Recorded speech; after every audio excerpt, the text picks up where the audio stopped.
সুপ্রিয় দর্শক, আমি অডিও কলের মাধ্যমে একজন আপুর সাথে যুক্ত হয়েছি। শুনতে চাইবেন উনি আসলে কেন আসেন। আসসালামু আলাইকুম।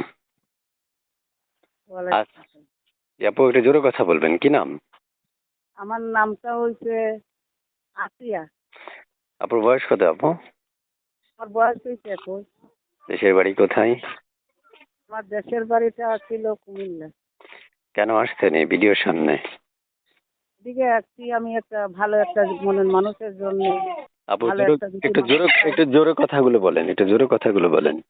আমি আজকে একটা ভালো একটা মনের মানুষের জন্য, ভালো মানুষের জন্য জীবন সঙ্গী করার জন্য আসছি। যদি আচ্ছা, আপু থাকেন কোথায়? এটা কুমিল্লা থাকি।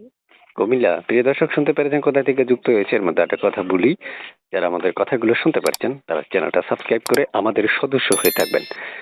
প্রিয় দর্শক, আমি আপনাদের জন্য আসলে প্রত্যেকটা আপনার নাম্বারটা স্ক্রিনে দিয়ে রাখি, যারা যারা আমার চ্যানেলে ভিডিও করে। তা আপনারা নাম্বারটা নিয়ে ফোন দিবেন। আপু ফোন রিসিভ করবেন যদি কেউ ফোন দেয়? হ্যাঁ, আমি রিসিভ করবো যদি ভালো একটা মানুষ পাই, যে আমার পাশে থাকবে, যে আমার সঙ্গে কথা বলবে, আমি তার সঙ্গে আমি কথা বলতে রাজি আছি। মা একটা অসুস্থ মানুষ, আমার একটা ছোট বোন আছে। আচ্ছা, সুপ্রিয় দর্শক, আপনারা শুনতে পেরেছেন আপুর মুখের কথা। চাইলে আপুর সাথে যোগাযোগ করতে পারবেন। আপু পড়াশোনা কতটুকু করেছেন?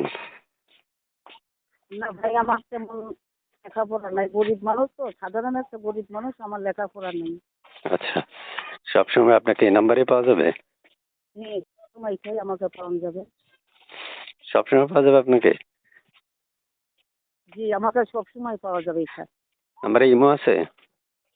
না ভাই, আমার ইমো সেটটা নাই তো, ইমো সেটটা ছিল পানিতে পড়ে গেছে। আমি গরিব মানুষ আর ইমো সেট আর করতে পারিনি। আচ্ছা, প্রিয় দর্শক, আপনারা শুনতে পেরেছেন আপুর মুখের কথা। চাইলে আপুর সাথে যোগাযোগ করতে পারবেন। স্ক্রিনে দেখলে নাম্বার থাকবে। আপু বাসায় কে কে আছে, পরিবারে কে কে আছে? জি, আমার একটা ছোট বোন আছে আর আমার একটা মা আছে, অসুস্থ মানুষ, মাটাকে নিয়েই আমি একটু বিপদে আছি। আচ্ছা, তাহলে দর্শকের সাথে বাকি কথাগুলো বললেন। হ্যাঁ, ভালো থাকেন আপনি। আর আপনার কি নাম বলেছিলেন? আমার নামটা হচ্ছে আসিয়া। ঠিক আছে, আল্লাহ হাফেজ। হ্যাঁ, ঠিক আছে, ভালো থাকেন। আর কিছু বলবেন? না ভাই, আর কিছু বলবো না। ঠিক আছে, আল্লাহ হাফেজ।